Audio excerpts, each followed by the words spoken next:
Usually when we talk about a medical diagnosis, there's this expectation of precision. Right, like it's a math problem. Exactly. It's like engineering. You break your arm, the X-ray shows a jagged white line across the radius, and the doctor points to it and says, there's the problem. Yeah, it's binary, broken or not broken. Right. It's clean. It's comforting, too. I mean, we naturally gravitate toward things that can be categorized and boxed up neatly. Yeah. Especially when there's pain or, uncertainty involved. But then you step into something like the world of neurodevelopment or complex trauma, and suddenly that X-ray machine is, well, it's essentially useless. You're looking at a diagnostic landscape that is murky. It's layered. Full of conflicting signals, right. And, well, welcome to another deep dive. I bring up that analogy today because we are attempting to take an X-ray of the mid-2026 global economy. And the image we are getting back is just as murky and contradictory as that trauma diagnosis. Exactly. We are looking at a system that is flashing both incredible vitality and, severe distress at the exact same time. It really is wild when you look at it from a high level. Okay, let's unpack this. We've pulled data from everywhere today to figure out why the market is doing this. We're going to be weaving through the macro-level outlooks from CCR Wealth Management, cross-referencing some daily market data from Zacks Trading Economics and Bloomberg. Getting the broad strokes. Right. And then, to really ground this, we're going into the literal boots-on-the-ground Q2 2026 earnings reports. We're specifically looking at heavyweights like Halliburton and the previews for Alphabet. Which is going to be fascinating. Oh, absolutely. And when you lay all these sources out on a table, you see a bizarre intersection. If you look in one direction, you have this unprecedented AI-fueled stock market boom that just seems to defy gravity. Yeah. But you turn your head and you see a physical world grappling with severe geopolitical conflicts, trade wars, and spiking physical energy costs. Which is why my analytical angle for this deep dive is to help you connect those dots. Yes. Because the digital infrastructure, the artificial intelligence, the software, the semiconductor foundry. The cloud stuff. Right, the cloud stuff. It often gets treated by the market as if it exists in a vacuum. But it doesn't. We have to build a bridge between that cloud-based optimism and the physical reality of oil reserves, shipping lanes, and sovereign borders. Because they don't operate independently. Not at all. They're deeply intertwined, and ignoring the physical constraints is, frankly, how investors get caught off guard. So by the end of this deep dive, you, the listener, are going to understand the mechanics of that connection. We're going to explore why your standard index funds might actually be masking some massive systemic vulnerabilities. Yeah, that's a big one.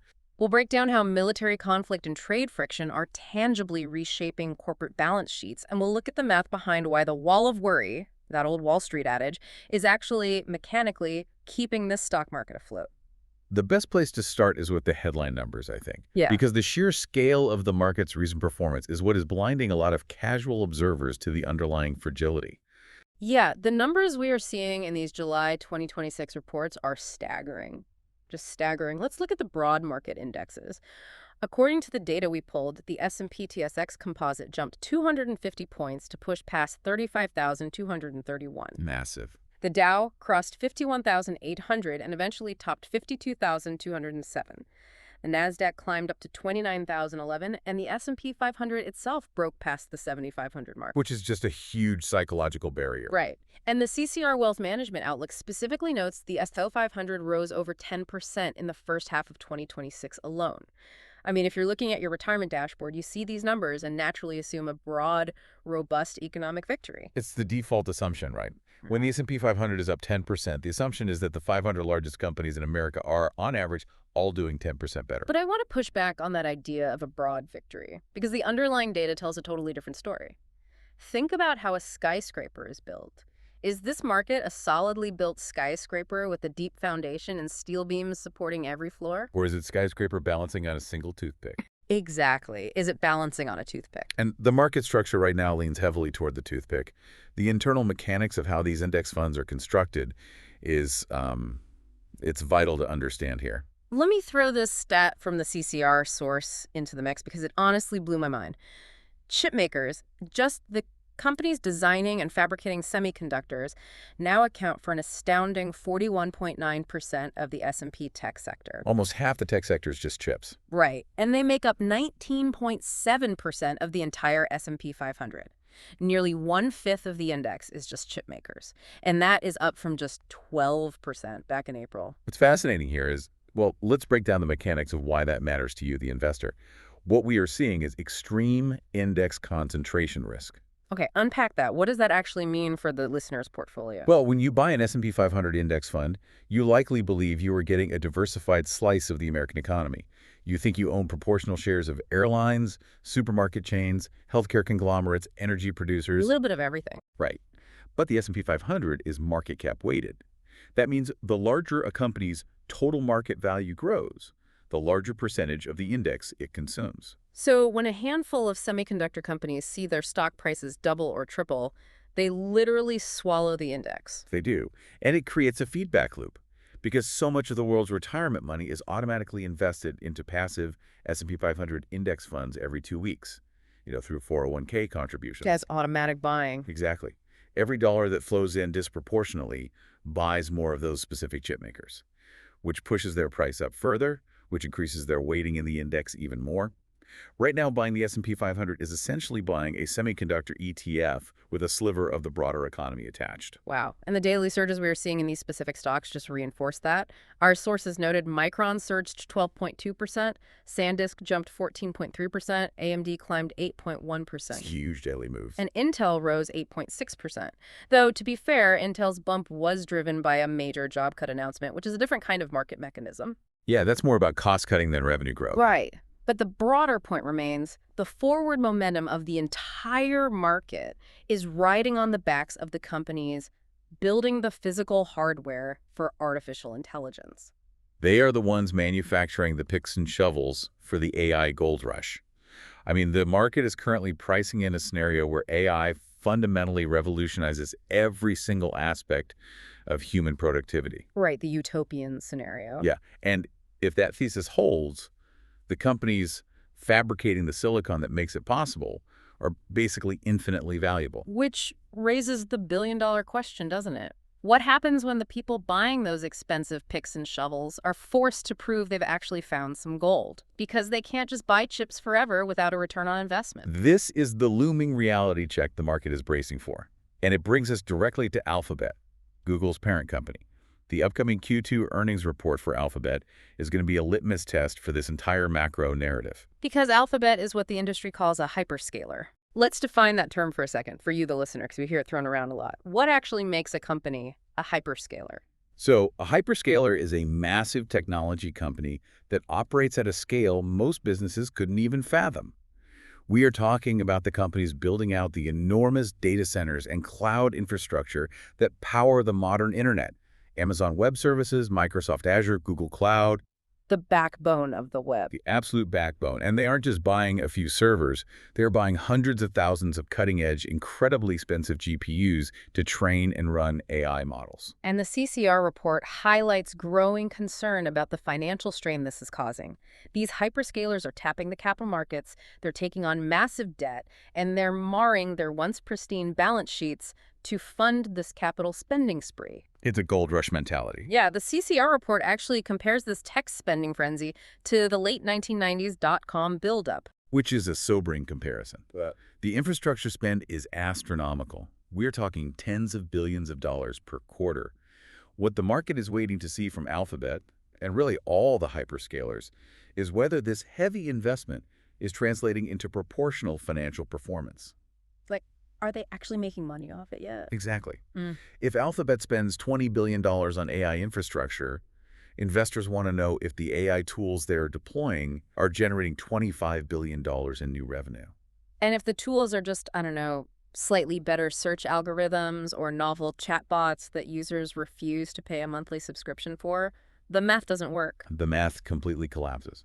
If the hyperscalers realize the return on investment isn't there, they will abruptly pull back on their capital expenditure. They will stop buying the chips. Right. And if they stop buying the chips, the semiconductor companies miss their earnings estimates. And because those chip makers now make up nearly 20% of the entire S&P 500, That toothpick snaps. that toothpick snaps and the broad market comes down with it.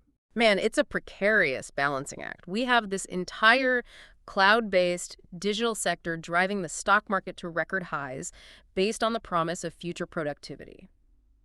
But the infrastructure required to run that digital sector does not exist in the ether. No, it does not. It exists in the physical world. And the physical world is experiencing extreme turbulence right now. Yeah, while the tech sector operates in the cloud, it still requires the physical world to function. The cloud still requires copper, cooling systems, and massive amounts of electricity. It relies on global supply chains moving raw materials and finished goods across oceans. Ships and trucks. Ships, trucks, ports. When you introduce friction into those physical systems, it bleeds directly into the digital economy. We need to shift our focus to the geopolitical realities on the ground. Let's look at the friction points our sources are tracking. The geopolitical landscape is fraught right now. We're looking at a protracted military conflict in the Middle East, including U.S. strikes on Iran. Yemen's Houthis announcing a naval blockade against Saudi Arabia. And the sources also note deep skepticism over a recent memorandum of understanding, an MOU, with Iran. It's a very tense situation. It is. And just real quick, because these sources touch on politically charged and ongoing military conflicts, we want to make it absolutely clear to you, the listener, that we are not taking any sides or endorsing any viewpoints regarding the U.S., Iran, or the Houthis. Absolutely not. We are strictly reporting the facts as outlined in our financial source material to understand their impact on the markets. It is vital to separate the political rhetoric from the economic mechanics here. Because regardless of where anyone stands on the politics of the Middle East, the market only cares about one thing, and that is friction. And a naval blockade is the ultimate form of physical friction. Exactly. When a shipping lane is blockaded or threatened by drone strikes, commercial vessels have to reroute.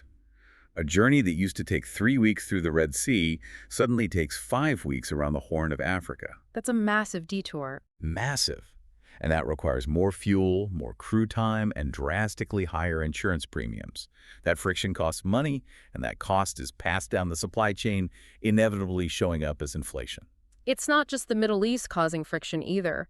The sources brought up an escalating trade war with Canada, quoting former U.S. President Trump's new tariffs and his statement, quote, "Without us, there's no way they can survive." And again, reiterating our neutral stance here, our focus is solely on how these tariff policies impact cross-border economics and market volatility.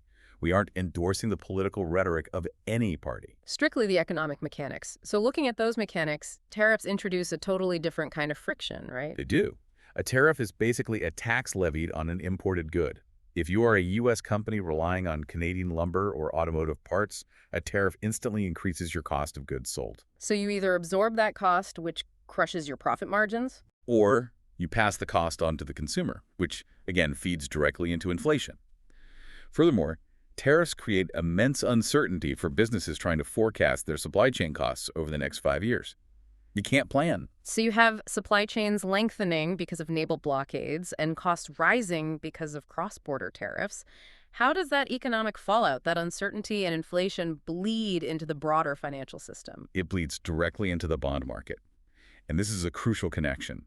When geopolitical tension and inflation fears rise, investors demand higher compensation for taking on risk. We've seen U.S. Treasury yields climb significantly as a result of this. Right. Our data showed the 10-year Treasury yield rose above 4.594%, and the 30-year bond yield passed 5.11%. And here's why this matters to you. For the average investor who mostly pays attention to their stock portfolio, you might wonder why a 5% yield on a 30-year bond even matters. Yeah, how does that impact the stock market? It changes the fundamental math of investing. Think of the Treasury yield as the baseline gravitational pull for the entire financial system. It is considered a risk-free return because it is backed by the taxing power of the United States government. So if you as an investor can get a guaranteed 5% return every year by doing absolutely nothing but holding a bond, the hurdle rate for taking on risk goes way up. Precisely. If you can get 5% risk-free, why would you buy a volatile tech stock that might only yield 6% and carries a risk of a 20% drawdown? You wouldn't. You'd just take the guaranteed 5%. Right. So higher yields make fixed income investments much more attractive than stocks. It acts like a vacuum, pulling capital away from equities. But the ripple effect on businesses is even more severe. Treasury yields set the benchmark for all borrowing costs. When the 10-year Treasury goes up, corporate bond yields go up, mortgage rates go up. Exactly. If a company wants to build a new factory or, a hyperscaler wants to build a new AI data center, The cost of financing that construction just became significantly more expensive. It slows down economic growth. And we saw that in the data. The updates noted that these rising yields drag down sectors like healthcare and industrials, which saw recent declines. But, you can't blockade shipping lanes and expect the price of fuel to stay flat. Right. And that brings us to the energy backbone. Smooth transition there, because the most immediate consequence of all this geopolitical friction is the price of energy. It's the one thing that touches every single part of the economy simultaneously. Let's dive into the raw oil data. Brent crude, which is the global benchmark, pushed past $86, eventually nearing and topping $91 to $92 a barrel. Which is a very painful level for consumers. Oh, absolutely. While September crude contracts hit $84.32. But here's where it gets really interesting. And I want to highlight a structural issue pointed out by CCR Wealth. The reserve issue. Yes.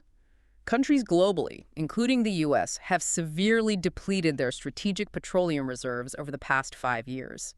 And largely, they did this to combat the massive global inflation spike we saw back in 2022.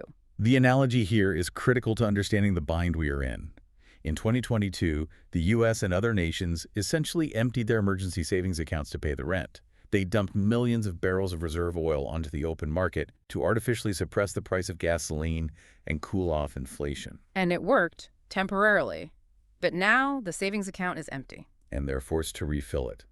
Replacing these global petroleum reserves represents a massive, hidden source of ongoing demand for oil. It is an entirely new layer of required buying, layered on top of the regular day-to-day energy requirements of the global economy. So they're forced to buy oil during a period where global supply is already severely constrained by conflict. Exactly. And if we synthesize this, tying it back to the AI boom from our first segment, this is where the digital and physical narratives collide head-on. AI development is incredibly power-hungry. We are not just talking about a slight increase in electricity usage. Not at all. These new hyperscale data centers require gigawatts of continuous power. When you combine the energy needed for AI data centers with depleted strategic reserves and Middle East wars, You get a structural recipe for sustained, elevated energy prices. you do. We cannot assume a return to pre-war oil stability. The baseline floor for the price of oil has been fundamentally raised. And this elevated oil price creates a massive inflation ripple effect, right? Which completely ties the Federal Reserve's hands. Energy prices are the bedrock of inflation. If diesel fuel costs more, every tomato on a grocery store shelf costs more to transport, and the price goes up. The CPI data reflects this. May's CPI print was a hot 4.2%. Now, June dropped to 3.5%, but the sources noted that drop was driven by fleeting optimism over that Iran MOU we mentioned earlier. Right, and as soon as that faltered, oil spiked again. The renewed oil spikes have forced the Fed from a dovish rate-cutting stance to a hawkish rate-hiking outlook. They can't cut rates if inflation is being fueled by $90 oil. It feels like a vicious interlocking cycle. The geopolitical tension spikes the oil spikes the inflation forces the Fed to keep interest rates high. And those high interest rates choke the broader economy and threaten the AI infrastructure build-out. Exactly. So to truly understand this energy landscape, we can't just look at macroeconomic charts. We need to look at a company whose boots are actually on the ground, which leads us into a micro lens on energy, looking at Halliburton's Q2 2026 masterclass of an earnings report. This document is fascinating. Halliburton is the oil field services giant out there physically drilling the wells and managing the complex logistics of global energy extraction. They are the ultimate barometer for the physical world economy. Let's share some of the top-line financials because they are incredibly strong. Total revenue of $5.7 billion. They posted an operating margin of 14%, and net income was $534 million, which translates to 64 cents per diluted share. The cash generation is what stands out to me. Oh, yeah. Cash flow from operations was a massive $824 million, with free cash flow at $668 million. They also returned value to shareholders via $200 million in stock repurchases and a 17-cent per share dividend. Generating that much free cash flow in a single quarter tells you a lot about pricing power. But the most valuable insight in this report is breaking down where this money is coming from, the geographic storytelling. Right, let's map this to the geopolitical discussion we just had. In North America, revenue was up 7% to $2.3 billion, driven by U.S. land well construction and Gulf of America fluids. When global supply is threatened by overseas conflict, the immediate reaction is to maximize output in the most secure, stable jurisdiction available. North American producers are heavily incentivized to pump more oil right now. Then look at Europe and Africa. This region saw a massive 19% sequential increase, reaching $1.0 billion. Halliburton pointed to work in the North Sea, Namibia, Egypt, and Angola. This is the map of a continent desperate for energy security. Europe is pouring billions into developing resources outside of the primary conflict zones. The capital is flowing away from risk. Which brings us to the geopolitical hit, because Middle East Asia revenue actually decreased by 2% sequentially, down to $1.3 billion. And Halliburton explicitly cited lower activity in Kuwait, Iraq, and Qatar, specifically as a result of the ongoing geopolitical conflict in the Middle East. That is a direct, undeniable causal link between geopolitics and corporate earnings. Absolutely. A naval blockade means a specialized engineering crew literally cannot get a flight or a shipment to a well pad. Operations halt and revenue drops. But I'll tell you, reading the technology section of this earnings report, it felt like I was reading a sci-fi novel. The tech-energy crossover here is insane. They aren't just digging holes in the ground anymore. They are essentially putting a microchip on the drill bit. This is the profound intersection.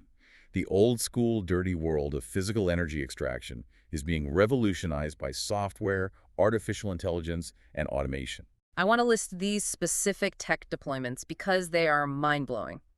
First, they announced a collaboration with Shape Digital for AI predictive asset management. Right, so using AI to predict when a massive pump on a rig is going to fail before it actually breaks, saving millions in downtime. Exactly.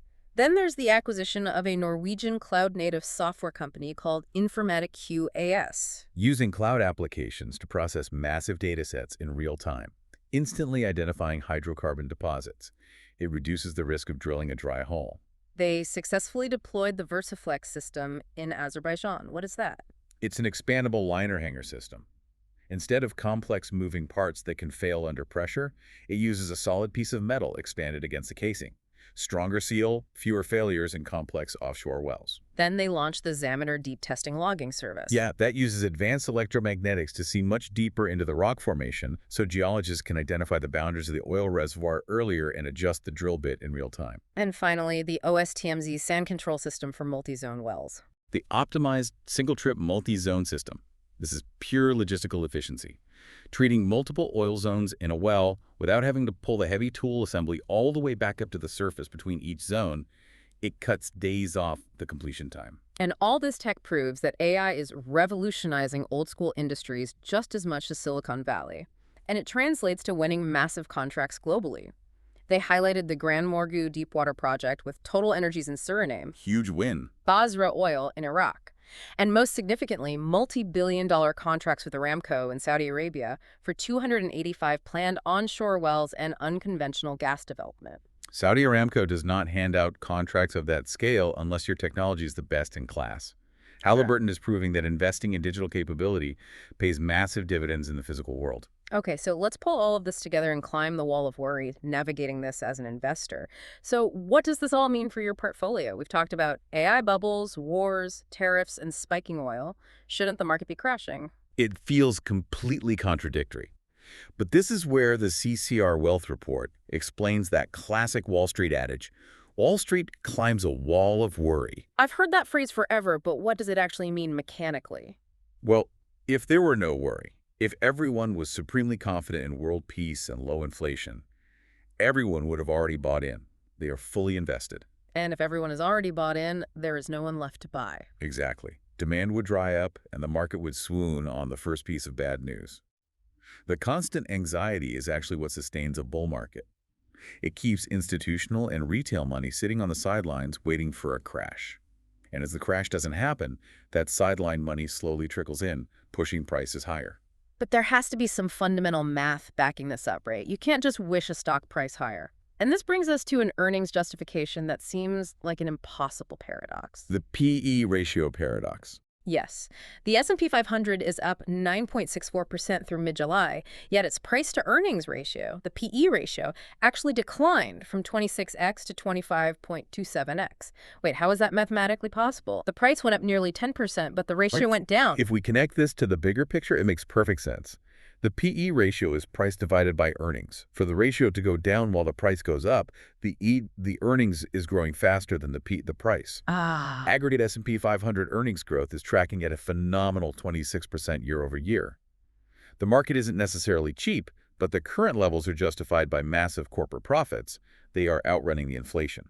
That makes the case for diversification so critical right now. The CCR report noted that a traditional 60-40 portfolio returned 6.00% year-to-date. But a wider diversified portfolio across market caps and non-U.S. equities returned 9.5%. Which is a massive outperformance. You really have to look beyond the mega cap tech stocks right now. CCR is highlighting that capital is actually flowing out of semiconductors. They are predicting a top was reached in late June and flowing into other areas. Where's it going? It's flowing into small caps, value stocks, energy like Halliburton Healthcare, and financials. The physical economy. Exactly. So, just to briefly recap our journey today, we went from the dizzying, concentrated highs of the AI-driven stock market through the perilous physical roadblocks of Middle Eastern blockades and Canadian tariffs, straight into the boardrooms of energy giants like Halliburton, who are marrying AI with physical oil extraction to survive the chaos. It's been quite the ride. It really has. And I want to leave you, the listener, with a final provocative thought to ponder long after this deep dive ends.